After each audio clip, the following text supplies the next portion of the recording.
ناظرین کرام السلام علیکم ورحمۃ اللہ وبرکاتہ۔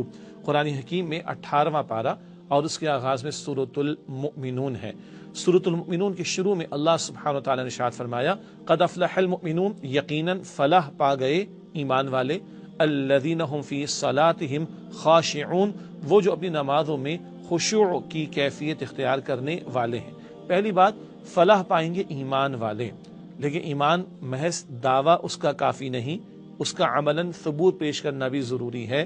اور ایمان لاتے ہی ہر چند گھنٹوں بعد جو تقاضا ہم سے مستقل ہے وہ نماز کے ادا کرنے کا ہے۔ یقیناً بالغ مسلمان مرد اور عورت پر نماز فرض ہے، البتہ ایمان کے دعوے کے ساتھ چند گھنٹوں کے بعد جو تقاضا سب سے پہلے ہم سے کیا گیا وہ نماز کا ہے۔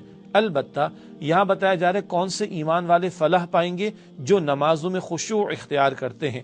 آگے مزید صفات بھی ہیں، تفصیل کا موقع نہیں۔ اب ہم بات کریں گے نماز میں خشوع کا معاملہ۔ خشوع کے معنی عاجزی کے ہیں، جھکنے کے بھی ہیں۔ اس میں دل کا جھکنا بھی مراد ہے اور اعضاء کا جھکنا بھی مراد ہے اور پوری زندگی کا جھکنا بھی مراد ہے۔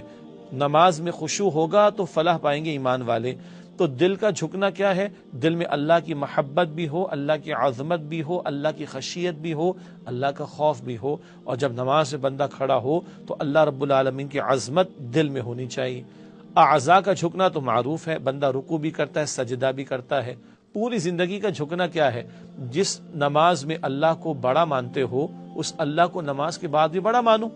جی، نماز میں اللہ کو بڑا مانتے ہیں، اللہ اکبر کہتے ہیں، تو سلام پھیرنے کے بعد بھی نماز کے بعد بھی اللہ کو بڑا ماننا چاہیے۔ اور ایک نماز مصلی پر مکمل ہو تو دوسری نماز مصلی کے بعد اس معنی میں شروع ہوتی ہے کہ ادھر امتحان ہے۔ نماز کے بعد، مصلی کے بعد، مسجد کے بعد آپ کا میرا بڑا امتحان ہے، معاملات سیدھے ہیں یا نہیں۔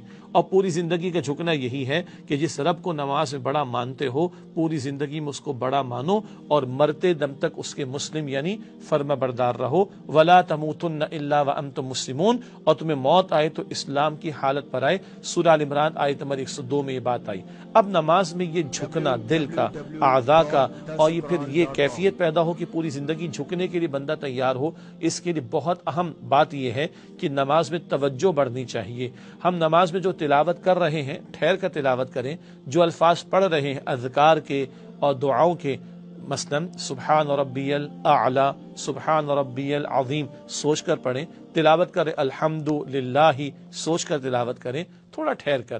حدیث شریف میں آتا ہے کہ بدترین چور وہ ہے جو نماز میں چوری کرتا ہے، بدترین چور وہ ہے جو نماز میں چوری کرتا ہے۔ ٹھہر ٹھہر کے نماز ادا کرنا، اور جو تلاوت کر رہے ہیں یا اذکار کے الفاظ دہرا رہے ہیں ٹھہر ٹھہر کر۔ پھر کیا اچھا ہو کہ جو الفاظ ہم تلاوت کر رہے ہیں سورۃ الفاتحہ اور قرآن پاک کی کچھ آیات، ان کا ترجمہ بھی ذہن میں ہو، اذکار کا ترجمہ ذہن میں ہو، دعاؤں کا ترجمہ ذہن میں ہو، اللہ تعالیٰ کی عظمت ذہن میں ہو تو توجہ بڑھ جائے گی۔ حدیث میں آئے کہ جب بھی نماز ادا کرو ایسے ادا کرو گویا تمہاری زندگی کی آخری نماز ہو، اس یقین کے ساتھ ادا کریں گے توجہ بڑھ جائے گی۔ پھر حدیث میں یہ بھی آیا بندہ اچھی طرح وضو کرتا ہے، نماز میں کھڑا ہوتا ہے اور 2 رکعت توجہ سے ادا کرتا ہے، اس کے پچھلے گناہ معاف ہو جاتے ہیں، مراد صغیر گناہ جھڑ جاتے ہیں، معاف ہو جاتے ہیں۔ تو خشوع کے ساتھ، توجہ کے ساتھ 2 رکعت بھی ان کی یہ عظمت ہے اور فضیلت ہے جو اللہ کے رسول علیہ السلام نے بیان فرمائی۔